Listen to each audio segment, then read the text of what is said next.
Assalamu alaikum everyone. Welcome back to another interview session. I am your host Umar Faruqi, Education Wala. I belong from Karachi and I am a student at Rehan College for 5+ months.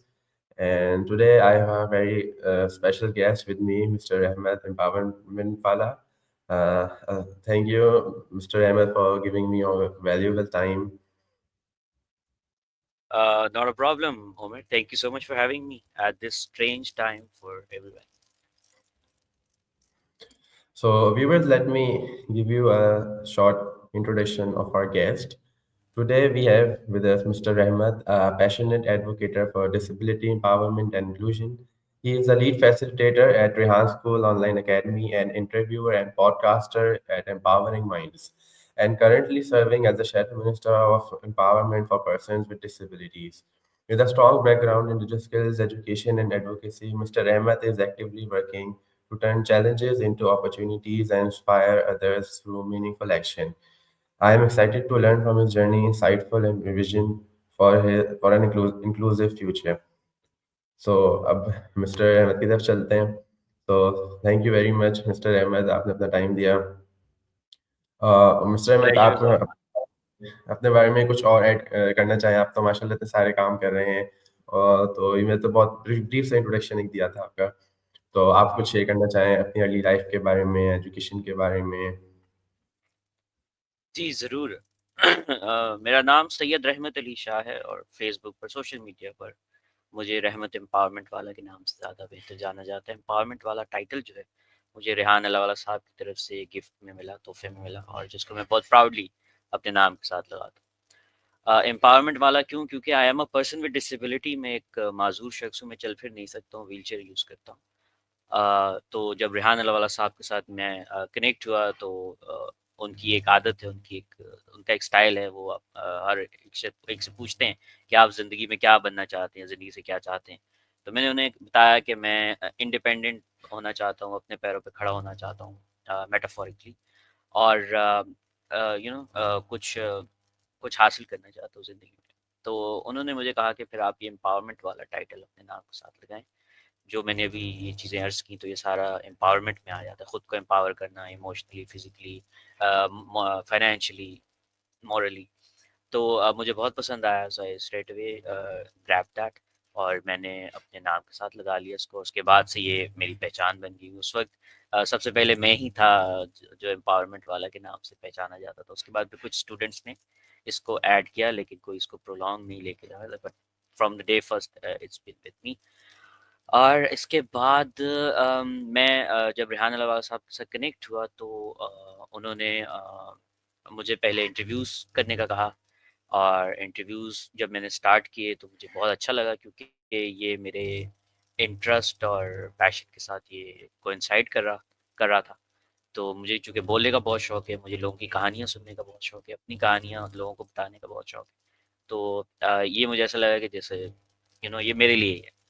तो मैंने फिर interviews लेना और देना शुरू कर दिए, और कोई 8-10 महीने किया मैंने ये। तो फिर रेहान अलावा साहब को शायद मेरी स्किल कुछ पसंद आने लगी, तो उन्होंने मुझे रेहान स्कूल सिस्टम के लिए as an interview head appoint कर लिया, head of interviews department Rehan school, जहाँ मेरी जॉब रिस्पॉन्सिबिलिटीज़ यही थी कि मैं तमाम रेहान स्कूल सिस्टम में जितने भी हमारे स्टूडेंट्स हैं, जो फैसिलिटेटर्स हैं, जो स्टाफ मेंबर्स हैं, उनको इंटरव्यू बारे गाइड करूँ और उनको ये स्किल सिखाऊँ।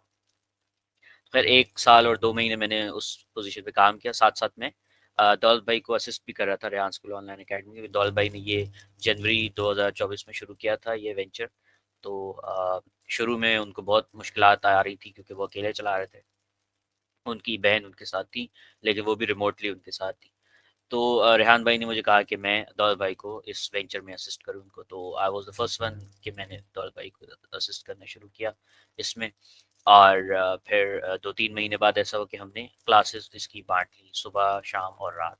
तो ऑनलाइन अकेडमी की जो नाइट शिफ्ट क्लास थी, वो मेरे हिस्से में आई एज़ अ लीड फैसिलिटेटर, और उसमें ये था कि ज़्यादातर इंटरनेशनल स्टूडेंट्स को हम नाइट शिफ्ट में कैटर करते हैं। और क्योंकि वहाँ जो गल्फ़ कंट्रीज़ या यूरोप कंट्रीज़ या यूनाइटेड स्टेट्स, इनका जो टाइम डिफरेंस है, वो हमारी नाइट के टाइम उनके लिए मौजू होता है, क्योंकि वहाँ पे वो दिन या सुबह का टाइम हो रहा होता है। तो फिर वो जितने भी इंटरनेशनल स्टूडेंट्स थे वो मेरे हिस्से में आ गए, जो पाकिस्तानी स्टूडेंट्स थे वो मॉर्निंग में चले गए। तो इस तरह हमने रेहान स्कूल ऑनलाइन एकेडमी में इनिशियल शिफ्ट बांटी। तो I would become the lead facilitator of the night shift class of Rehan school online academy. तो ये मार्च में मैंने ऑनलाइन एकेडमी भी स्टार्ट की और मार्च में ही मैंने हेड ऑफ इंटरव्यूज डिपार्टमेंट में स्टार्ट किया। तो 1 साल 2 महीने मैंने उस पोजीशन को रखा हेड ऑफ इंटरव्यूज डिपार्टमेंट। फिर मुझे लगा कि शायद मैं रेहान अल्लाह साहब की एक्सपेक्टेशंस को मीट नहीं कर पा रहा हूँ, जो वो चाह रहे हैं मुझसे मैं वो उस तरह से डिलीवर नहीं कर पा रहा हूँ। Not because of my लैकनेस but उस तरह की शायद मैं जिस तरह की सपोर्ट चाह रहा था दीगर हमारे स्टाफ मेंबर से या स्टूडेंट से, उस तरह की सपोर्ट मुझे मिल नहीं रही थी। और बीइंग वर्किंग रिमोटली तो आपको पता है कि उस तरह से जब आप सर पे नहीं खड़े होते हैं स्टूडेंट्स के, तो वो उस तरह से आपकी इंस्ट्रक्शंस फॉलो भी नहीं करते हैं। तो मैंने फिर सोचा कि क्यों ना मैं अपने आप को सिर्फ एक तरफ फोकस रखता हूँ and let's focus towards Rehan school online academy. तो फिर मैंने उस हेड ऑफ इंटरव्यूज डिपार्टमेंट को छोड़ दिया और फिर मैंने ऑनलाइन एकेडमी की तरफ ही अपना ध्यान रखा। और पिछले अब तकरीबन 2 साल होने को हैं कि मैं रेहान स्कूल ऑनलाइन एकेडमी में लीड फैसिलिटेटर काम कर रहा हूँ। कराची में वैसे मैं रहता हूँ, कराची में मेरी पैदाइश हुई थी और कराची मैं एक पक्का कराची आइट हूँ। कराची से मुझे बहुत मोहब्बत है। और इसके साथ साथ मेरी हॉबीज़ में इंग्लिश लैंग्वेज की प्रैक्टिस करना और लोगों से बातचीत करना, लोगों से कनेक्ट करना, नए-नए लोगों से मिलना। स्पोर्ट्स में मैं क्रिकेट देखना पसंद करता हूँ और that's it. Host of empowering minds जैसे आपने बताया। और आज रात को ही 1:15 बजे मैंने अपना 251वां इंटरव्यू मुकम्मल किया था और दुनिया भर से लोगों के साथ इंटरव्यू कर चुका हूँ। United states, Canada, UK, Europe के और different countries, India, Australia, Japan, gulf countries. तो अल्हम्दुलिल्लाह रेहान भाई के कनेक्शन से मुस्तफ़ीद होते हुए मैंने दुनिया भर के कोने-कोने में लोगों के इंटरव्यूज़ किए हैं और जिससे बहुत कुछ सीखने को मिला है। सबसे बेहतर ये कि पर्सपेक्टिव लोगों के जानने का मौका मिला कि एक ही मुद्दे को, एक ही मैटर को देखने के एक से ज़्यादा पर्सपेक्टिव भी होते हैं और वो सही भी हो सकते हैं। तो आई थिंक ये मेरा छोटा-सा तारुफ़ है। हाँ जी, बहुत अच्छा बताया आपने। अच्छा, जैसे आपने कि मेन चीज़ कम्युनिकेशन में आपका इंटरेस्ट है, इंटरव्यूज़ में डेवलप हुआ था। तो ये इंटरेस्ट आपके अंदर कैसे डेवलप हुआ था? ये शुरू से था, आपकी चाइल्डहुड से था कि आपको लोगों को जानने का, बातचीत करने का शौक था या it developed later in your life? अच्छा, being a person with disability मैंने देखा है कि जो दीगर पर्सन विद डिसेबिलिटीज़ होते हैं उनकी परवरिश उस तरह होती है कि उनको कॉन्फिडेंस नहीं दिया जाता। उनको घर का एक कोना दे दिया जाता है, ये आपका कोना है, यहाँ पे आपने बैठे रहना है, खाना आएगा तो खा लेना है, कपड़े देंगे तो पहन लेना है, कोई बात कर लेगा तो कर लेना है। बट अल्हम्दुलिल्लाह सुम्मा अल्हम्दुलिल्लाह कि अल्लाह ताला ने मुझे ऐसे घर में पैदा किया जहाँ मेरे वालिदैन ने मुझे इस तरह मेरी परवरिश की कि उन्होंने मुझे ज़रूरत से ज़्यादा कॉन्फिडेंस दिया। उन्होंने मुझे ये फ़ील ही नहीं कराने दिया कि I am somewhat different from others. तो उन्होंने खूब प्यार दिया, खूब लाड दिया और खूब कॉन्फिडेंस दिया। तो वो जो परवरिश मैंने जिस तरह पाई तो वो मेरे अंदर कॉन्फिडेंस पैदा हुआ।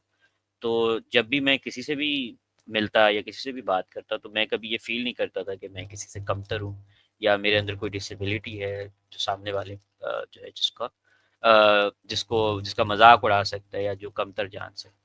तो credit goes to my parents. तो बचपन से ही वो कॉन्फिडेंस था। तो जब लोगों से मिलता था तो बात फुली कॉन्फिडेंट बात करना, कोई गेस्ट घर आए तो उनको बहुत अच्छे से ट्रीट करना, उनसे बातें करना। अक्सर बच्चे होते हैं वो माओ के पीछे छुप जाते हैं या वो सलाम भी नहीं करते, लेकिन अल्हम्दुलिल्लाह ऐसी कोई बात नहीं थी, बचपन से ही बहुत कॉन्फिडेंस था। तो जब इंटरव्यू सिनेरियो में मैं आया तो मैंने फील किया कि यार मैं तो इसको बहुत पसंद कर रहा हूँ, क्योंकि मैं एक तो मेरे अंदर कॉन्फिडेंस भी है, बात करने का तरीका भी है, बात सुनने का पेशेंस भी है। तो जैसे-जैसे मैं करता गया तो मज़ा आता गया। तो जब जितना ज़्यादा मज़ा आता गया उतना ज़्यादा करता गया। मैंने एक दिन में 4-4 इंटरव्यूज़ भी किए हुए हैं। तो इतना मैं I was passionate about it in the early days. फिर ज़ाहिर है बाद में ज़िम्मेदारी बढ़ गई, क्लासेस की ज़िम्मेदारी, स्कूल की ज़िम्मेदारी, तो फिर इंटरव्यूज़ कम हो गए। But still whenever I find opportunity to conduct an interview with someone I really enjoy it, और मैं बहुत पैशनेटली इसको करता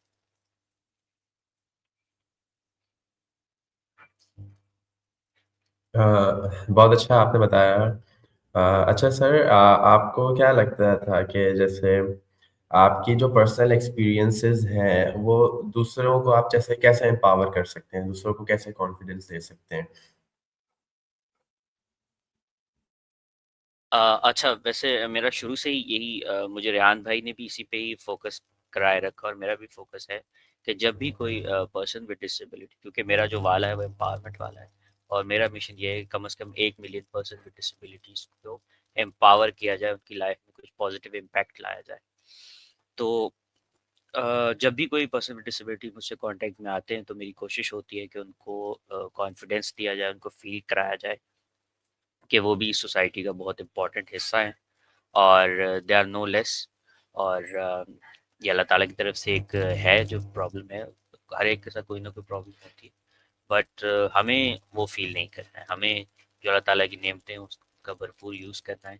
और हर एक के पास कोई ना कोई स्पेशल टैलेंट होता है अल्लाह ताला की तरफ से, किसी के पास बोलने का होता है, किसी के पास सुनने का होता है, किसी के पास कोई और स्किल होती है। तो उसको ज़रूर मैं कोशिश करता हूँ कि उनको ये चीज़ रियलाइज़ करवाऊँ, उनको कॉन्फिडेंस दूँ, उनको कैमरा पे लेके आऊँ, उनको इंटरव्यू करूँ, अपनी स्टोरी उन्हें बताऊँ ताकि वो थोड़ा-सा मोटिवेट हो सके।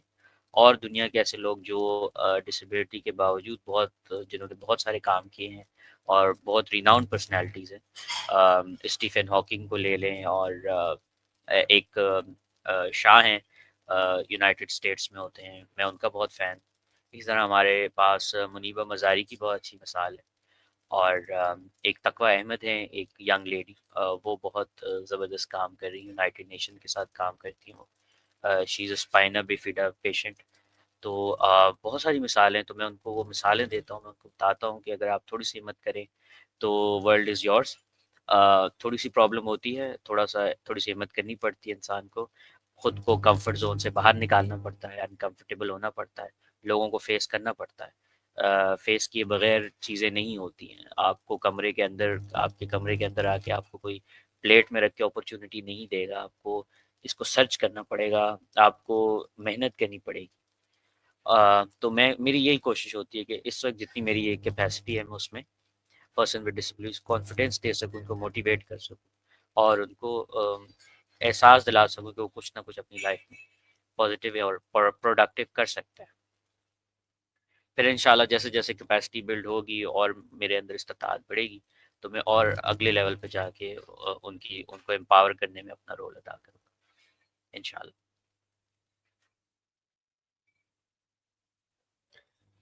अच्छा सर, वो जैसे आपने बताया कि जो लोग आपको अप्रोच करते हैं, तो क्या आप उन्हीं लोगों के जैसे इंटरव्यू पॉडकास्ट जो है अपने पॉडकास्ट चैनल जैसे एम्पावरिंग माइंड से डालते हैं?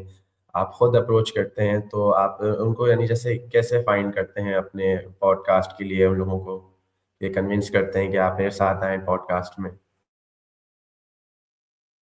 अगेन कम्युनिकेशन इसमें की रोल है, उमर, जितनी अच्छी आपकी कम्युनिकेशन होगी उतना जल्दी और अच्छे तरीके से आप अपने गेस्ट को अपनी तरफ राग़िब कर पाएँगे।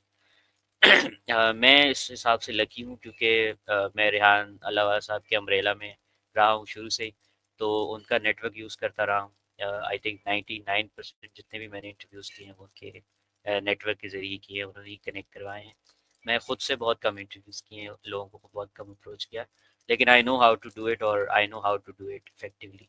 तो इसमें सबसे पहले आपने जिनका इंटरव्यू करना है, आपको ये फाइंड आउट करना है कि वो जिनको आप फाइंड कर रहे हैं, वो आपके मिशन के साथ अलाइन करते हैं या नहीं, उनसे आप क्या सीख सकते हैं, वो आप में क्या वैल्यू ऐड कर सकते हैं उस 30 मिनट इंटरव्यू को देने के बाद, आपसे उनको क्या वैल्यू मिल सकती है। तो जब आप किसी ऐसे पर्सन को ढूंढ लें जिनसे आपको वैल्यू मिल सकती है, आप 30 मिनट आपके वेल स्पेंड हो सकते हैं, तो आपने उनको फ्रेंड रिक्वेस्ट भेजनी, उनको कनेक्शन रिक्वेस्ट भेजनी होती है, जो मेरा तरीक़ाकार है।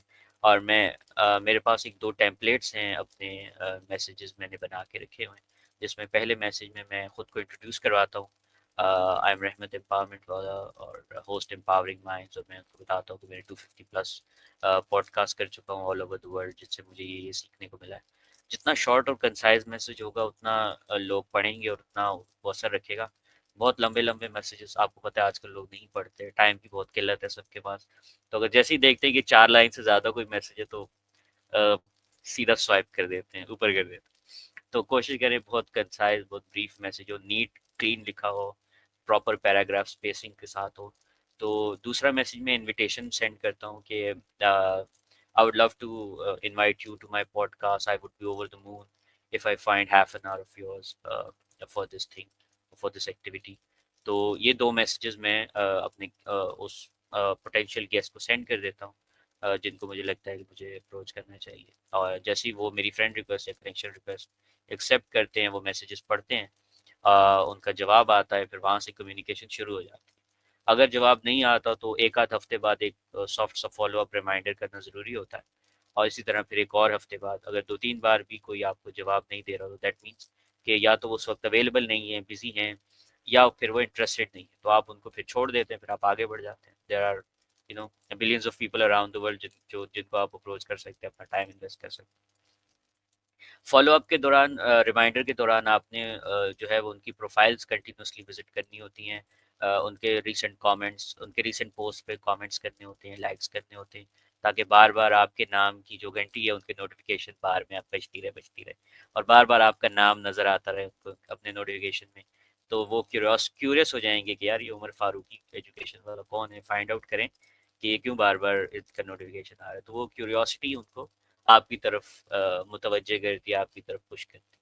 तो वो क्यूरियोसिटी आपको आपका इंटरव्यू ला के देती है। तो this is how I do if Rehan Allawala sahab is not behind my back. वैसे अमूमन रेहान अलावाला साहब जो हैं वो मुझे कनेक्ट करवा देते हैं, ग्रुप बना देते हैं, तो उस ग्रुप में मैं जो है वो कम्युनिकेट करता हूँ। आपको इज्जत देना बहुत इंपॉर्टेंट है अपने गेस्ट को। अ, हर हर सेंटेंस में आप कर्टियस होने चाहिए, काइंडली, प्लीज, थैंक यू, ये वाले जो वर्ड्स हैं ये बहुत ज़रूरी है आपने यूज़ करने हैं अपनी कम्युनिकेशन में। कभी भी ऐसा ना हो, क्योंकि जो जब हम रिटन कम्युनिकेशन करते हैं ना तो उसमें बहुत ज़्यादा केयरफुल रहना पड़ता है हमें, क्योंकि उसमें आपका लहजा सुनाई नहीं दे रहा होता सामने वाले को, आपके फेशियल एक्सप्रेशंस नहीं सुनाई दिखाई दे रहे होते सामने वाले को। ऑल इज ही और she seeing is your words. तो जो जिस तरह के वर्ड्स आप यूज़ करेंगे उस तरह का मतलब वो लेंगे आपकी बात का। तो इसीलिए कर्टियस वर्ड्स जैसे काइंडली, प्लीज, थैंक यू, ये वाले आपने ज़रूर यूज़ करने अपने हर लाइन में, हर सेंटेंस में, ताकि आपका जो अच्छा जेस्चर है, कर्टियस जेस्चर है, वो आप उनको फील हो। तो अगर ये सब आप फॉलो करते हैं तो कोई ऐसी वजह नहीं है कि कोई आपको इंटरव्यू ना दे या कोई आपको रिस्पॉन्स ना करे। थोड़ा लंबा तो नहीं हो गया ये जो? नहीं नहीं, आपने बहुत अच्छा बताया।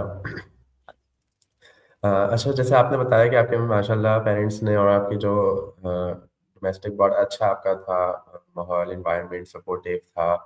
तो लेकिन आउटसाइड योर कंफर्ट जोन, जब आप कभी जैसे आउट ऑफ फैमिली या कभी पब्लिक स्पेसेस में और या स्कूल्स में जब आप जाते थे, तो हाउ वाज योर एक्सपोजर? कि आपको उस वक्त कैसा लगता था? उस वक्त आपके साथ लोग कैसे ट्रीट करते थे आपको, बच्चे बड़े? अच्छा, मैं फिर कहूँगा कि अल्लाह ताला ने मुझे बहुत ही इस मामले में लकी रखा है। अल्लाह ताला का बेहद करम है कि क्योंकि as a person with disability आपको ज़िंदगी के हर मोड़ पे एक हेल्पिंग हैंड की ज़रूरत होती है। You can not go along on your own. तो हर मोड़ पे आपको एक हेल्पिंग हैंड चाहिए होता है। तो अल्लाह ताला का बेहद शुक्र कि जिस जिस मोड़ पे मुझे एक हेल्पिंग हैंड की ज़रूरत थी, तो अल्लाह ताला ने वो मेरे मुझे मुहैया किया, अल्लाह ताला ने वो प्रोवाइड किया मुझे। So when you talk about schools, my teachers were brilliant, so helpful. My principal was brilliant, so helpful. My friends, my class fellows, वो बहुत हेल्पफुल थे। मुझे बाथरूम में हेल्प करना, मुझे सीढ़ियों से ऊपर नीचे लेके आना जाना, क्लास में जो भी मुझे चाहिए वो मुझे प्रोवाइड करना। सो जहाँ जहाँ अब तक जिस जिस मौके पर मुझे किसी हेल्पिंग हैंड की ज़रूरत हुई तो अल्लाह ताला ने वो हेल्पिंग हैंड मेरे सामने लेके आया। My parents, my uncles, my brothers, my sister in laws, my friends, my teachers, Rehan Allah sahab, everyone. तो इसमें मैं बहुत लकी हूँ। हर कोई इतना लकी नहीं होता है, बट अगेन कुछ ना कुछ तो फेस करना ही पड़ता है, ये दुनिया है। तो बिल्कुल बहादुरी से फेस करें, और मैंने भी यही किया। कभी ऐसा होता है कि कुछ नज़रें आपको ज़्यादा घूर रही होती हैं जब आप व्हील चेयर पे होते हैं, तो गैर इरादी तौर पर ही, उनकी कोई गलत इंटेंशन नहीं होती, but they find it odd कि आप एक व्हील चेयर पे हैं और आप एक पब्लिक स्पेस में घूम रहे हैं, या आप पब्लिक स्पेस से गुजर रहे हैं। Of course my brother are always with me, but yeah, you have to face such kind of eye gazes, but it's normal। आपको समझना चाहिए कि एक नॉर्मल चीज़ है, जो आपको फेस करनी है, और जब कोई चीज़ आपको फेस करनी होती है, तो फिर वो बहादुरी ऑटोमेटिकली आपके अंदर आ जाती है।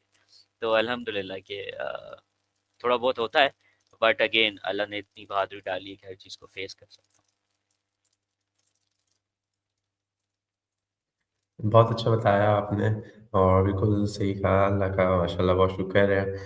और मिस्टर अहमद, मेरा एक क्वेश्चन ये है कि आपको क्या लगता है आजकल जैसे सब कुछ डिजिटल हो रहा है, पहले तो लोगों को जाना पड़ता था ऑन साइट, तो आजकल अल्हम्दुलिल्लाह सब डिजिटल भी हो रहा है, लोग वर्क फ्रॉम होम भी करते हैं। तो आपको क्या लगता है कि जो ऐसे पर्सन हैं, जो स्पेशल हैं, तो उनके लिए क्या डिजिटल स्किल्स इम्पोर्टेंट हैं आजकल? है।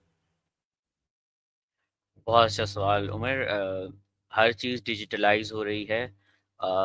दुनिया इंटरनेट पर शिफ्ट हो गई है, और रेहान अलावाला साहब पिछले 15 साल से हमें ये सबक सिखा रहे हैं कि इंटरनेट पर आ जाओ, इंटरनेट के शहरी बन जाओ, become citizen of internet, the global citizen. तो कोरोना के बाद लोगों ने उसको फील करना शुरू किया कि हाँ, रेहान अलावाला साहब कुछ ना कुछ तो ठीक कह रहे हैं।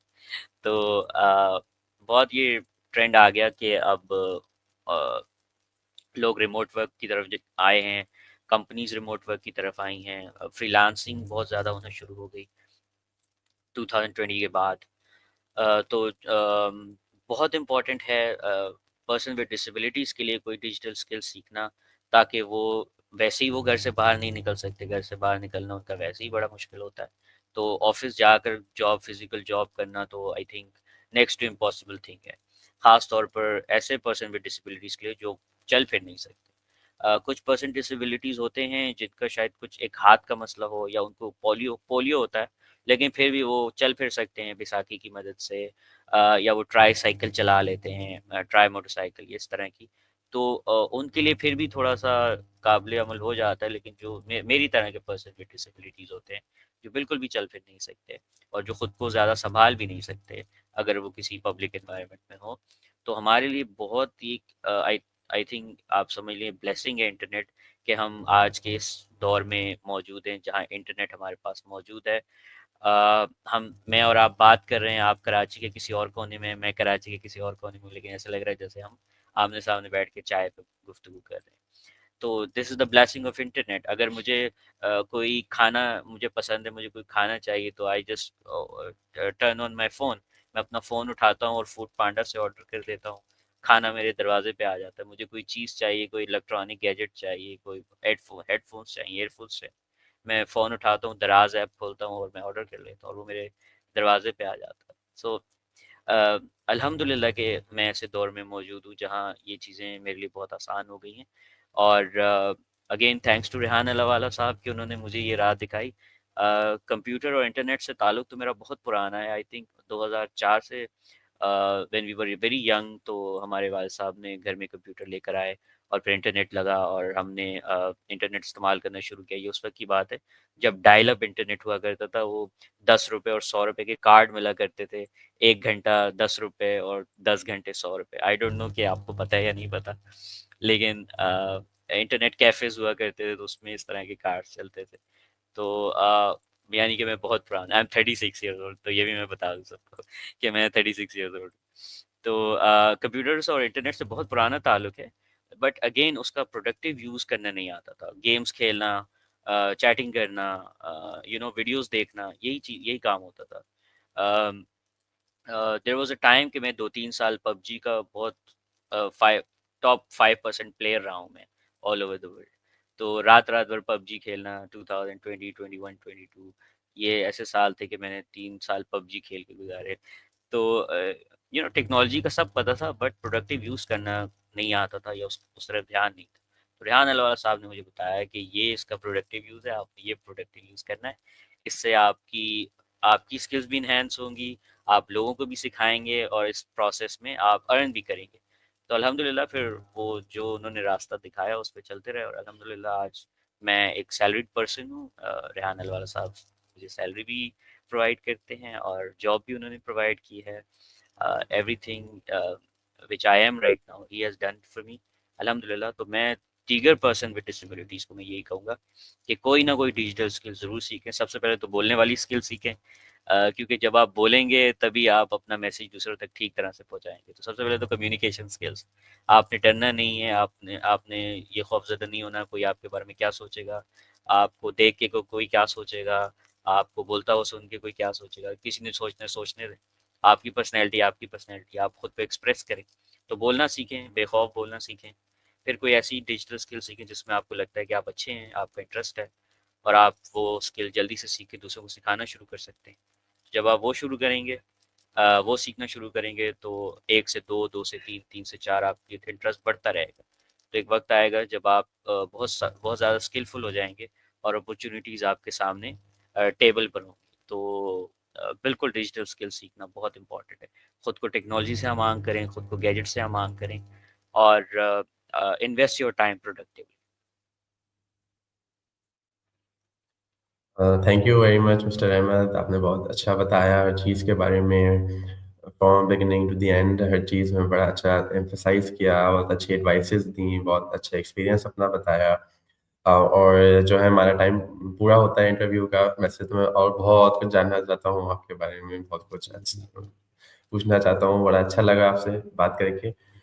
तो सेम उम्मीद हियर। है व्यूअर्स आपको भी अच्छा लगा होगा। तो इंशाल्लाह जो है मैं आपके साथ एक नेक्स्ट इंटरव्यू में नेक्स्ट गेस्ट के साथ मिलूंगा, और तब तक के लिए अल्लाह हाफिज mister Ahmed, thank you very much. अल्लाह हाफ़िज़ एवरीवन, थैंक यू उमर।